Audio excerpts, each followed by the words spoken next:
Biz Bilge Gençlik Kulübü olarak hem Yetimler Vakfı ile birlikte bir etkinlik düzenledik. Bu da kermestir, yetimler yararına yapılan bir kermesimizdir. Bu kermeste değerli öğrenci arkadaşlarımız yani konu yetimler oldu mu herkes gerçekten handikaplı bir şekilde gelip yardım ediyor. Allah onlardan da razı olsun. Allah Resulü Aleyhisselatü Vesselam'ın bir hadis-i şerifinden şöyle buyuruyor.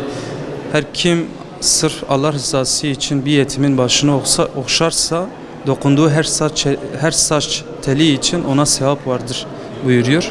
Yani gerçekten bir yetim için yapılan bir yardım hem bu dünyada hem ahirette de bize hayır getirecektir, bize yararı vardır. Ki zaten Allah Resulü Aleyhisselatü Vesselam diyor, kim bir yetime kefil olursa iki parmağını birleştirerek şu şekilde yaparak diyor benle o kıyamet gününde yan yana şu şekilde duracağız. Yani inşallah hepimiz bu konuda elimizden geleni yaparız. Kermesimiz sabah 9'dan saat 5'e kadar yani 17.00'a kadardır. 18 Mayıs İlahiyat Fakültesi'nde yani bugün bir de 20 Mayıs Tıp Fakültesi'nde ders yerleşkesinde olacaktır. Sizlerle öğrenci kardeşlerimizden ve hayırseverlerden yardımlarını bekliyoruz.